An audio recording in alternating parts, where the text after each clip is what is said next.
In the United States, lottery winners are more likely to declare bankruptcy within 3 to 5 years than average American. I declare bankruptcy! In the documentary Undercover Billionaire, Glenn Stearns has the mission to build $1 million business from scratch in just 90 days with only $100, a truck with a full tank of gas, and a phone with no contact. These two are perfect examples of the poor people mindset and the rich people mindset.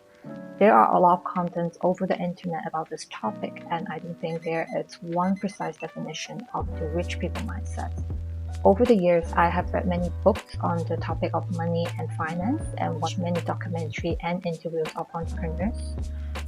The idea that inspire me the most are the ones that I learned from a personal finance course I did in China a few years ago.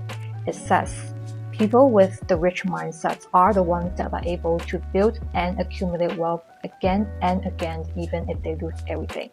And we can see this trait in people around us that are wealthy and successful, while the ones who don't have this trait struggle to keep their wealth, regardless how much money that they have initially. And in today's video, I will break down how you can develop this mindset into 4 steps. We all want money, we all want to be rich, and I believe all changes start with the change in our mind. Our attention is energy, and energy flows where our focus lies. The idea of being mindful measures the relationship that we have with money and how much we pay attention to our wealth on a regular basis. The more conscious we are, more energy will flow into our wealth and flow back to us. In reality, how everyone talks about how much they love money, but their actions do not match with their words. Let's see the following. You watch many finance and investment videos on YouTube, but you rarely apply what you learn and develop a habit. You love money, but you never had a clear idea of where your money goes. You have a lot of careless spending. You make saving plans, but never stick to your budget. Whenever you see others making money from an investment, you blindly follow them or end up losing money instead.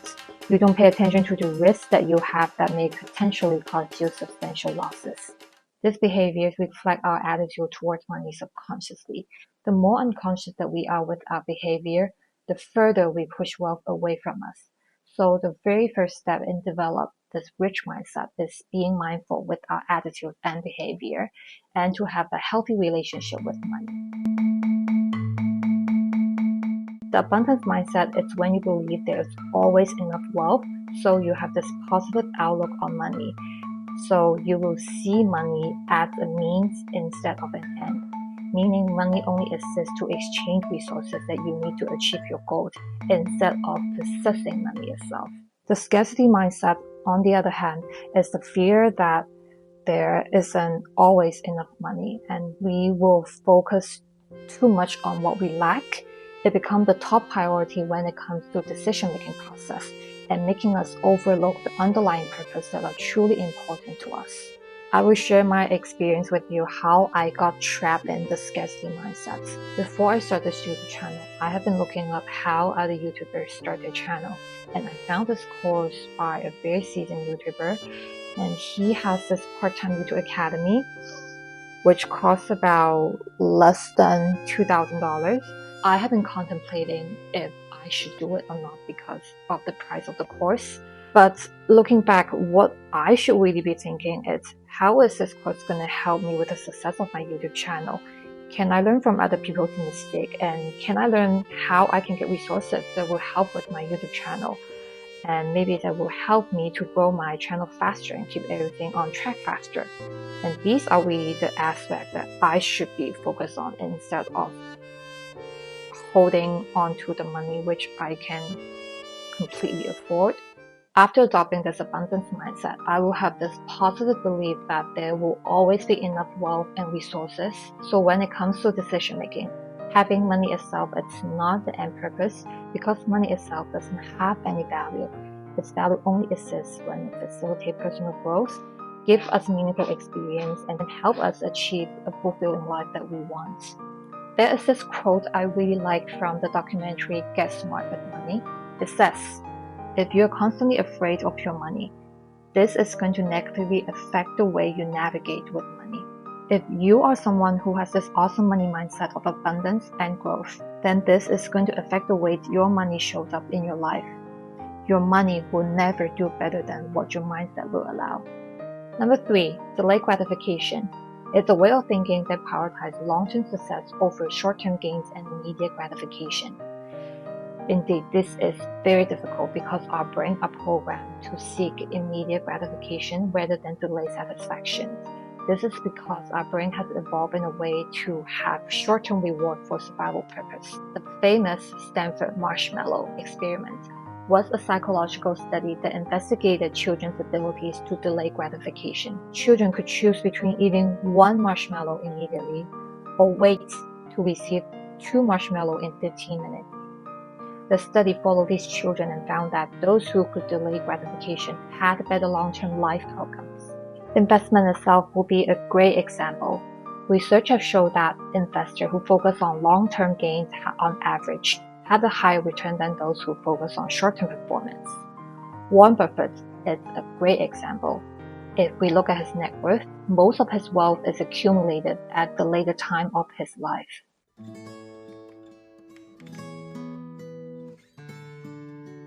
It emphasizes the importance of understanding the underlying purpose and motivation behind our goals and action, and we can then inspire ourselves and have a strong sense of commitment toward this goal. I will use Glenn Stern from Undercover Billionaire again as an example.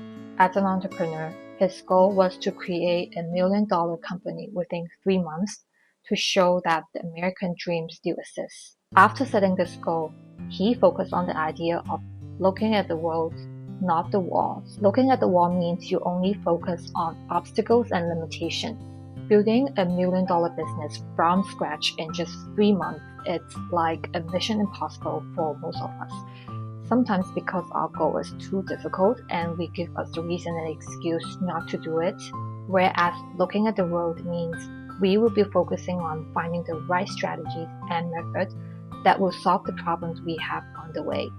Glenn started by leveraging his competitive edge, which is his sales skills, to earn his startup capital, building up his local connection, building up his team, and using government resources to do his market research. I will give you another example that is more relevant to the most of us. Let's say if now we have a goal of traveling across the globe, and for sure money will be a constraint, but if the desire of fulfilling this goal is so strong that you have to go, and for sure there are ways to solve any problems, we can save up and plan ahead of time, look into very low cost accommodation and food, make money online by sharing your travel experience, or you can join those unpaid internship programs where you only work part-time and the company will cover your food and accommodation. People with this mindset believe that even it might be difficult, the worst failure is not trying. This mindset will help them focus on specific action items and develop resilience when facing challenges. The way that will help you adopt and practice this mindset is to find yourself a role model. What would this person do if he or she is in your situation? This role model mindset will keep you thinking and open you up for more options. Those are the 4 steps to develop the rich mindset. Save this video or watch it a couple of times to make sure you fully understand and practice. I will guarantee you your relationship with money will for sure change. Thank you so much for your time today, and hopefully I will see you in my next video.